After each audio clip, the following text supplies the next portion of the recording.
እንደ ሴቶችና ማህበራዊ ሴክተር ሰፊ የህብረተሰብ ክፍሎችን የምናገለግል እንደመሆኑ መጠን የኢኮኖሚ እድገቱም የማህበራዊ ልማት እድገትን የሚያሳይ እንደሆነ ነው ማየት የተቻለው።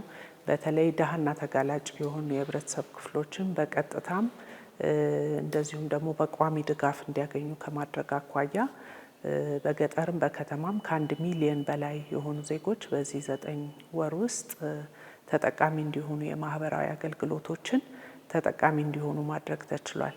ከዛም ባለፈ ደግሞ በተለይ የአቅመ ደካማ ቤቶችን ከመገንባት የበጎ ፈቃድ ስራዎችን ከመስራት አኳያ ውጤት የተገኘበትና የኢኮኖሚ እድገቱ የኑሮ ውድነት ከማረጋጋት አንጻር ለዜጎች ፋይዳ ያለው ስራ መሰራት መቻሉን የሚያሳይ ነው።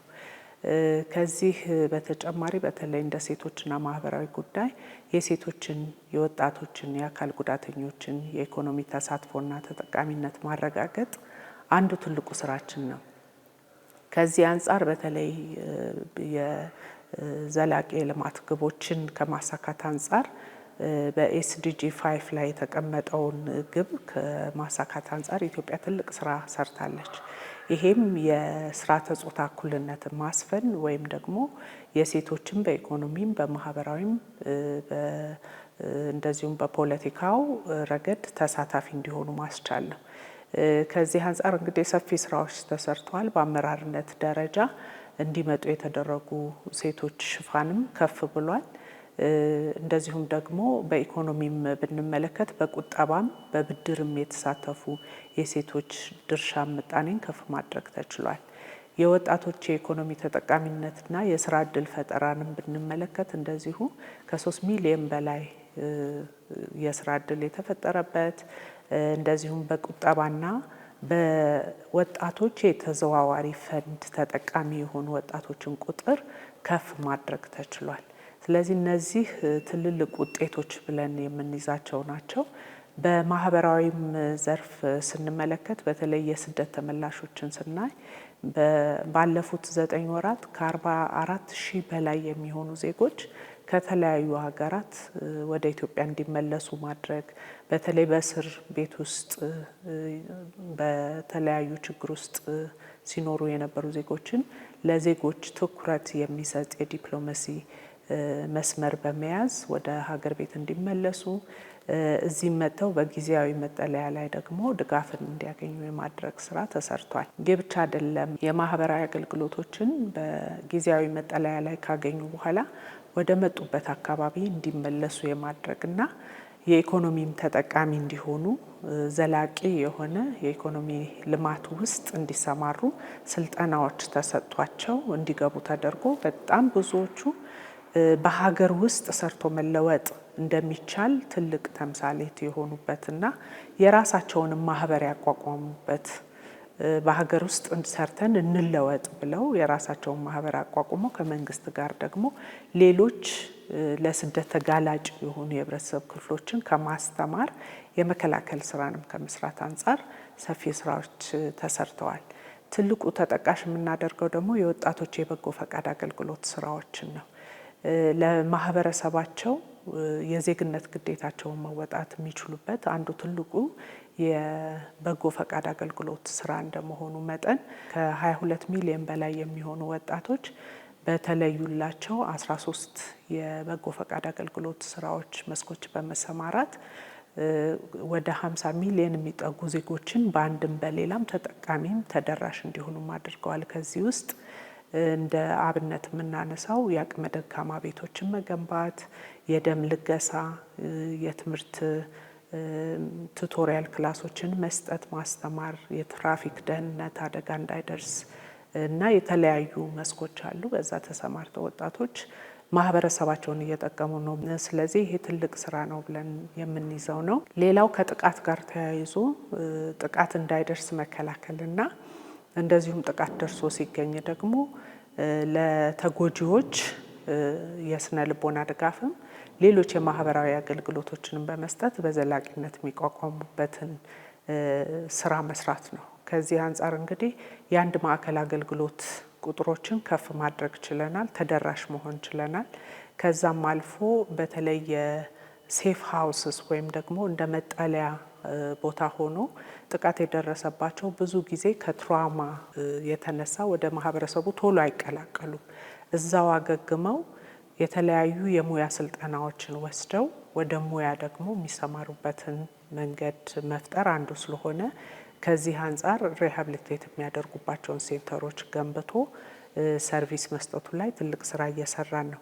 በተለይ ደግሞ ከጎዳና ላይ ያሉ ዜጎችን አንስቶ ደግሞ ሪኢንተግሬት ማድረግ አንዱ ሌላው ትልቁ ስራ ነውና መደበኛ ህይወት እንዲኖሩ ማስቻል፣ ተመልሰው ወደ ጎዳና እንዳይወጡ ከማድረግ አንጻር ባለፉት 9 ወራት ከ30 ሺህ በላይ የሚሆኑ ዜጎች ህጻናት፣ እናቶች፣ አረጋውያን፣ አቅመ ደካሞች ተነስተው አገግመው ደግሞ መደበኛ ህይወት እንዲኖሩ የማስቻል በተለይ ደግሞ አረጋውያን ሲሆኑ በአገልግሎት መስጫ ተቋማት ውስጥ ሆነው እድሜያቸውን በዛ የሚያሳልፉበት ካልሆነም ደግሞ ወደ ማህበረሰቡ ገብተው ማህበረሰቡ ይዟቸው እንዲቀጥል የማድረግ ስራዎችን ሰፊ ስራዎች ሰርተናል።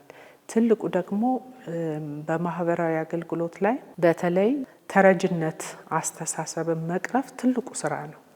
እንደምናየው በአንድም በሌላም የምንሰራቸው ከፓርትነሮች ጋር ስራዎች ትልልቅ ቢኖሩ በራስ አቅም ደግሞ ማህበረሰብን መደገፍ የድሮም የቆየ ባህላዊ እሴታችንም ነው፣ ማህበራዊ እሴታችንም ነው። ያንን ደግሞ ማስቀጠል ተገቢ ስለሚሆን የማህበረሰብ ጥምረት አገልግሎት ብለን በየቀበሌው እንዲቋቋሙና እየቆጠቡ ተጋላጭና ደሃ የሆኑ የህብረተሰብ ክፍሎችን እንዲደግፉ የማስቻል ስራዎች ስንሰራ ቆይተናል። በዚህም ወደ ከ134 ሺህ በላይ የሆኑ እንግዲህ ወገኖቻችን እንዲደገፉ ማድረግ ችለናል። የአመቱ መጨረሻ ላይ እንግዲህ ትልቅ ውጤት እናመጣለን ብለን እናስባለን። በተለይ በዘንድሮ አመት በሴቶችን በኢኮኖሚ ከማብቃት አንጻር ሰፊ ስራዎች ሰርተናል።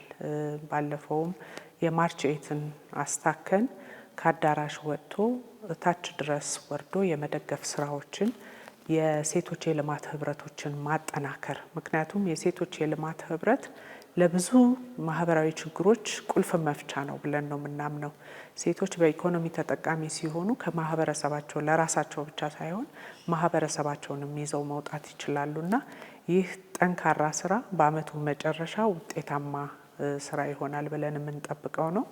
የህፃናት መብትና ደህንነትን ከማስጠበቅ አኳያም ትልቅ የዲጂታል ሲስተም ዘርግተናል። ህፃናት ጥቃት ሲደርስባቸው በቀጥታ ሬጂስተር የሚደረጉበት ምን አይነት አገልግሎት እንደተሰጣቸው ከሕክምና አገልግሎት ጀምሮ የህግ አገልግሎቶችን ጨምሮ በዲጂታል ሲስተም የምናይበት እስከ ቀበሌ ድረስ የወረደ ስርዓት ዘርግተናል። ይሄ ስርዓት ምንድነው የሚያደርገው? ምን ያህል የህፃናት ኬዞች አሉን፣ ምን ያህሎቹ ተፈተዋል፣ ምን ያህሎቹ በሂደት ላይ ናቸው፣ ያልተጠናቀቁ ካሉ ደግሞ እንድናጠናቀቅ የሚረዳን የህፃናት መረጃ አያያዝ ስርዓት ዲጂታላይዝ ማድረጋችን ትልቅ ብዙ ችግሮች በህፃናት ዙሪያ ላይ የሚከሰቱ ኢሰብአዊ የሆኑ ድርጊቶችን ወይም የመብት ጥሰቶችን በአግባቡ እንድንከታተል ይደግፈናል ብለን እናስባለን። አንዱ ሌላው ትልቁ በአመቱ መጨረሻም ይሳካልናል ብለን የጀመርነው ስራ የሶሻል ሬጂስትሪ ሲስተም ነው። በተለያዩ መንገድ ሰዎች የድጋፍ አገልግሎቶችን ያገኛሉ። አንድ ሰው ተደጋጋሚ ድጋፍ ሊያገኝ ይችላል፣ ሌላው ደግሞ ላያገኝ ይችላል። እንደዛ አይነት ክፍተቶች እንዳይፈጠሩ በተለይ በገጠርም በከተማም ሴፍትኔት ፕሮግራም ተጠቃሚ የሆኑ ዜጎችን ተደራሽ ከማድረግ አንጻር የተለያዩ ማህበራዊ ድጋፎች የምንሰጣቸውን ተደራሽ ከማድረግ አንጻር ይሄ የዲጂታል ሲስተም ትልቁን ስራ ይሰራልናል ብለን እናምናለን። አሁን ባደረግነው ከዲጂታል አይዲ ጋር ከፋይዳም ጋር የተገናኘ እንዲሆን እንደዚሁም ደግሞ ከህንድ የቴክኖሎጂ ኢንስቲትዩት ባገኘነው ድጋፍ ወደ 144 ሺህ በላይ የሚሆኑ ዜጎች በዚህ ሲስተም ውስጥ ሬጂስተር እንዲደረጉ አድርገናል። ስለዚህ አንድ ግለሰብ አንድ ሆኖ የማህበራዊ አገልግሎት ተጠቃሚም ሲሆን ተደራራቢ እንዳይሆንም እንዳይዘለልም ደሃና ተጋላጭ የሆኑ የህብረተሰብ ክፍሎችንም ለመድረስ በሚያመች መንገድ የተሰራ ስለሆነ ይሄም በአመቱ መጨረሻ ትልቅ ግብ አድርገን የምንጠብቀው ነው ብዬ አምናለሁ። አሁን የተጀመሩት ውጤቶች ያገኘንባቸውን ደግሞ የበለጠ ውጤታማ ስራ አድርገን የምንቀጥል ይሆናል።